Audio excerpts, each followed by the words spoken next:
আজিৰ এই ভিডিঅ'টোত আমি পঢ়িম ক্লাছ 10 অসমীয়া পাঠ্যপুথিৰ অন্তৰ্গত এটি চেপ্টাৰ ইণ্টাৰনেটৰ তিতা মিঠা। এই চেপ্টাৰটোৰ সকলো প্ৰশ্ন উত্তৰসমূহ চাম আজি। তো প্ৰথম প্ৰশ্ন হৈছে দেউতাকে কুঁৱলীক কিয় কম্পিউটাৰ উপহাৰ দিছিল? উত্তৰ, কুঁৱলীয়ে নৱম শ্ৰেণীৰ পৰা দশম শ্ৰেণীলৈ প্ৰথম হৈ উত্তীৰ্ণ হোৱাৰ বাবে দেউতাকে তাইক কম্পিউটাৰ উপহাৰ দিছিল। ইণ্টাৰনেট কি? উত্তৰ, ইণ্টাৰনেট হৈছে কম্পিউটাৰ নেটৱৰ্কৰ বিশ্বব্যাপী ব্যৱস্থা। এখন নেটৱৰ্কত যদি কেইবা হাজাৰ কম্পিউটাৰ আছে তেনে এনে হাজাৰ হাজাৰ বিভিন্ন প্ৰকাৰ আৰু আকাৰৰ নেটৱৰ্কৰ সমষ্টিয়েই হৈছে ইণ্টাৰনেট। কুঁৱলীয়ে প্ৰথমে কালৈ ইমেইল কৰিছিল? উত্তৰ, কুঁৱলীয়ে প্ৰথমে তাইৰ অন্তৰংগ বান্ধৱী শ্বেৰণলৈ ইমেইল কৰিছিল। পূজাৰ বন্ধত কুঁৱলীয়ে কলৈ যোৱাৰ সিদ্ধান্ত লৈছিল? উত্তৰ, পূজাৰ বন্ধত কুঁৱলীয়ে দক্ষিণ ভাৰতলৈ যোৱাৰ সিদ্ধান্ত লৈছিল। নেক্সট কুৱেশ্যন, ভাইৰাছ কি? উত্তৰ, ভাইৰাছ হৈছে ধ্বংসাত্মক অভিপ্ৰায়েৰে প্ৰস্তুত কৰা এক কম্পিউটাৰৰ প্ৰগ্ৰেম। ইয়াৰ সম্পূৰ্ণ ৰূপ হৈছে ভাইটেল ইনফৰমেশ্যন ৰিচোৰ্চ আণ্ডাৰ চিজ। নেক্সট কুৱেশ্যন নম্বৰ 2, www বা ৱেব কি? উত্তৰ, www সম্পূৰ্ণ ৰূপ হৈছে ৱৰ্ল্ড ৱাইড ৱেব। বিশ্বজুৰি সিঁচৰিত হৈ থকা লাখ লাখ কম্পিউটাৰৰ মাজত থকা পৰস্পৰ সংলগ্ন বিভিন্ন তথ্যপাতিৰ সামূহিক ভাণ্ডাৰেই হৈছে ৱেব।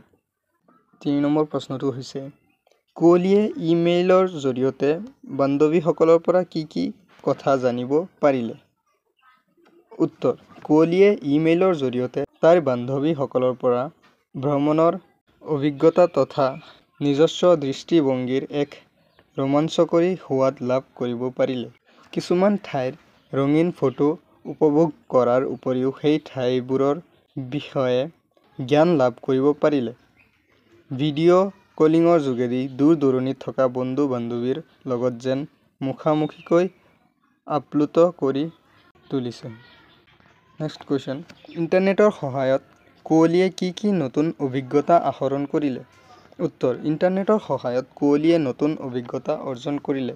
তাই বিজ্ঞান, কলা বা আন যিকোনো ক্ষেত্ৰত নজনা কথাবিলাক কম্পিউটাৰত টাইপ কৰি ইণ্টাৰনেটৰ সহায়ত নিমিষতে কথাবোৰ চকুৰ আগত আহি পৰে।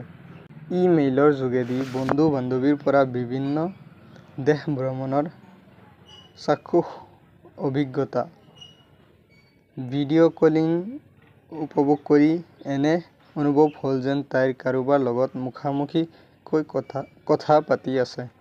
ইণ্টাৰনেটৰ বিভিন্ন পৰীক্ষা নিৰীক্ষাৰ বিষয়ে শিকি ল'লে।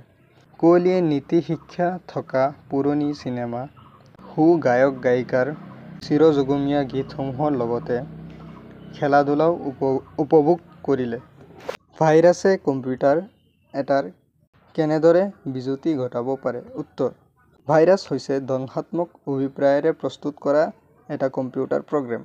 এই প্ৰগ্ৰেমে নিজে নিজে কম্পিউটাৰৰ ব্যৱহাৰকাৰীজনৰ অজ্ঞাতে কম্পিউটাৰটোত সংযুক্ত হৈ তাত থকা হোষ্ট প্ৰগ্ৰেম বা ফাইলসমূহ নষ্ট কৰি পেলায়। একোটা কম্পিউটাৰত ভাইৰাছ সোমালে কম্পিউটাৰত মজুত থকা তথ্যসমূহ সংশোধিত বা সম্পূৰ্ণকৈ নষ্ট কৰি পেলায়। ফলত কম্পিউটাৰটোৱে কাম নকৰা হয় বা বিকল হৈ পৰে। ইণ্টাৰনেটৰো মিঠা সুবিধাৰ লগতে তিতা অসুবিধাও আছে। কথাষাৰৰ বক্তা কোন? ইণ্টাৰনেটৰ সুবিধা আৰু অসুবিধাৰ বিষয়ে পাঠটোৰ আধাৰত বুজাই লিখা। উত্তৰ, ইণ্টাৰনেটৰ মিঠা সুবিধাৰ লগতে তিতা অসুবিধা আছে। এই কথাষাৰৰ বক্তা হ'ল শাবানা বাইদেউ।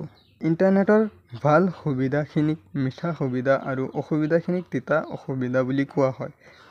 মিঠা সুবিধাসমূহ মানৱ সভ্যতাক উন্নতিৰ জখলাত আগবঢ়াই নি উন্নতিৰ সপোন ৰচিব পাৰিব। ইণ্টাৰনেটৰ জৰিয়তে বিভিন্ন শৈক্ষিক কাৰ্যক্ৰম, নীতিশিক্ষা পাব পৰা চিনেমা, চিৰযুগমীয়া গান, খেলা-ধূলা, পৃথিৱীৰ বিভিন্ন ধৰণৰ বাতৰি বা খা-খবৰ আদি উপভোগ কৰিব পাৰি। আনহাতে ইণ্টাৰনেটৰ অসুবিধাসমূহ হ'ল ইণ্টাৰনেটে নতুন প্ৰজন্মক কিতাপৰ জগতখনৰ পৰা, খেলা-ধূলাৰ জগতখনৰ পৰা, সাহিত্য সংস্কৃতিৰ পৰা বহু পৰিমাণে আঁতৰাই আনিছে। তদুপৰি ইণ্টাৰনেটৰ জৰিয়তে বহুতো ভুৱা বাতৰি প্ৰচাৰ হয়। এনেবোৰ ভুৱা বাতৰিয়ে সমাজত ভয়ানক সমস্যাৰ সৃষ্টি কৰাৰো বহু উদাহৰণ আছে। গতিকে কোনেও যাতে ইণ্টাৰনেটৰ এনে পৰিস্থিতিৰ সন্মুখীন হ'বলগীয়া নহয় তাৰ বাবে সীমিত আৰু সচেতনতাৰে ব্যৱহাৰ কৰিব লাগে। ইণ্টাৰনেটৰ তিতা-মিঠা গল্পটোৰ নামকৰণৰ সাৰ্থকতা বিচাৰ কৰা। উত্তৰ: ইণ্টাৰনেটৰ তিতা-মিঠা গল্পটোত ইণ্টাৰনেট কি এই সম্পৰ্কে ছাত্ৰ-ছাত্ৰীসকলক সাধাৰণভাৱে এটি ধাৰণা দিবলৈ যাওঁতে লেখিকা ড. প্ৰণয়ী দত্তই ইয়াৰ লগত সম্পৰ্কিত অন্যান্য ভালেবোৰ কথাৰো সম্যক জ্ঞান দিব বিচাৰিছে। ইণ্টাৰনেট ব্যৱহাৰত কিছুমান সুবিধা আৰু কিছুমান অসুবিধা আছে। সুবিধাবোৰ হ'ল ইয়ে মানৱ সভ্যতাক উন্নতিৰ জখলাত আগবঢ়াই নি উন্নতিৰ সপোন ৰচিব পাৰে। অৱশ্যে সীমাহীন সুবিধাসমূহৰ তুলনাত বেয়া দিশবোৰ নিষ্প্ৰভ কৰি তুলিব লাগিব।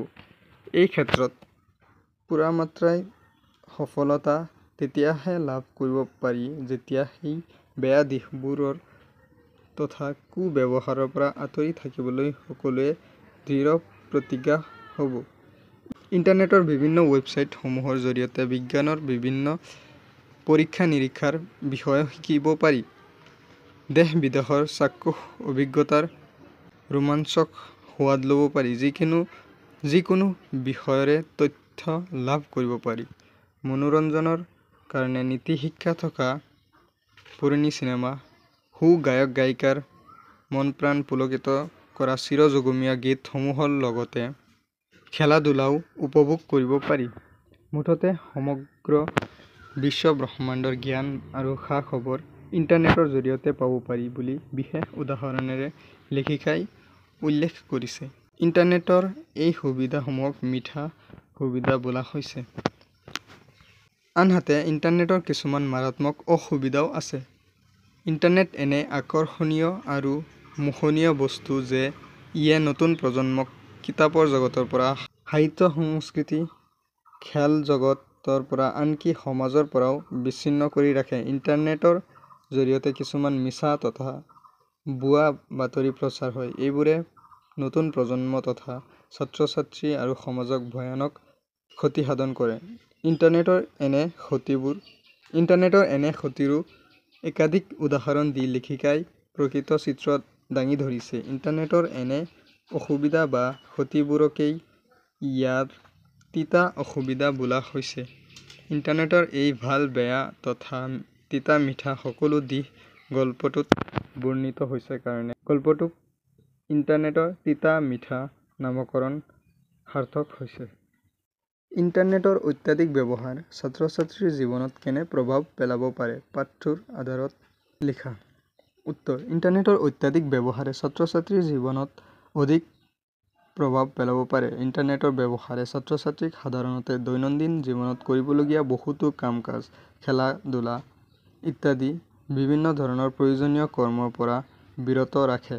সাধাৰণতে আজিকালিৰ ছাত্ৰ-ছাত্ৰীয়ে ইণ্টাৰনেটত গেম খেলি ভাল পায়। ইয়াৰ ফলত ছাত্ৰ-ছাত্ৰীৰ পঢ়া-শুনাৰ প্ৰতি মনোযোগ একেবাৰে কমি যায়।